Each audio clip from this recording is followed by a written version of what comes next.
Bienvenue à tous sur Polybidouille. Alors aujourd'hui nous allons parler de câble Ethernet, ça va être un court épisode là-dessus, ce qui est la nourriture préférée de ce petit animal là quand on les laisse traîner. Donc je vais vous expliquer comment fonctionnent ces câbles et à quoi ils servent exactement dans la maison. Donc un câble Ethernet ou câble RJ45 qui est une ancienne dénomination qui provient des États-Unis, c'est ce genre de câble là. Donc voilà. Ce câble vous avez quasiment dû tous en voir puisque on l'utilise très communément pour faire passer Internet à la maison quand on n'a pas le Wi-Fi. Alors qu'est-ce qu'il y a exactement là-dedans? Là-dedans, il y a 8 fils. 8 fils qui sont par paire et qui sont torsadés ensemble. Ensuite, il peut y avoir des blindages, donc c'est-à-dire des feuilles d'aluminium qui nous permettent de ne pas avoir d'interférence électromagnétique sur ces câbles.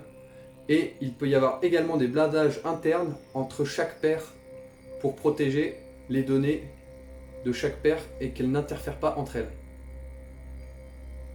Alors pour faire passer Internet là-dedans, sur des débits allant de 10 mégabits par seconde qui est le classique Ethernet et jusqu'à 100 mégabits par seconde qui est le Fast Ethernet, nous utilisons deux paires, c'est-à-dire 4 fils. Ensuite, si nous voulons utiliser du gigabit Ethernet, c'est-à-dire avoir un très haut débit, nous sommes obligés d'utiliser la totalité des fils qui passent là-dedans. Alors dans ces fils, donc, nous pouvons faire passer Internet. Du coup, vous pouvez les relier à votre box et directement à un ordinateur, ou même entre deux ordinateurs ensemble, pour créer un réseau local. Donc nous avons vu que nous pouvons faire passer des données. C'est ce qui nous permet d'accéder à Internet quand on branche ce câble entre une box et un ordinateur. Mais pas seulement ces câbles-là, nous pouvons également faire passer de la vidéo et du son. Ce qui s'appelle plus communément les réseaux VDI, voix, données et images. Alors ce réseau VDI est un réseau universel pour la maison. Alors les réseaux VDI ont une topologie en étoile, c'est-à-dire que toutes les prises de la maison vont revenir à un point central où il y aura une baie de brassage ou un système électronique permettant de gérer toutes ces données qui transitent.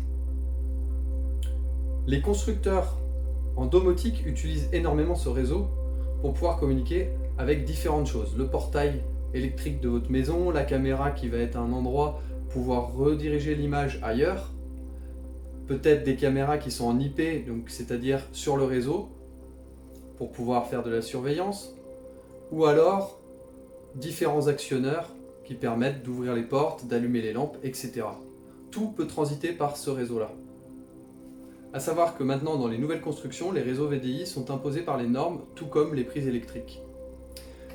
Avant, il y avait les prises T, les vieilles prises T, qui permettaient de brancher le téléphone, qui ne sont maintenant plus d'actualité. En effet, le câble PTT a également 8 fils qui arrivent, et il y en avait seulement 2 qui étaient utilisés pour de l'analogique, pour pouvoir communiquer directement avec un téléphone.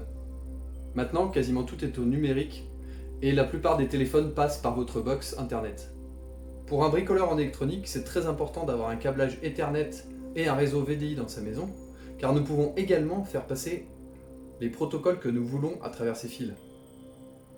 Imaginons que je veux allumer des lampes qui sont connectées à des microcontrôleurs que j'ai programmés moi-même, je peux tout à fait mettre un protocole et dédier 2 fils ou 4 fils pour mes données qui vont transiter.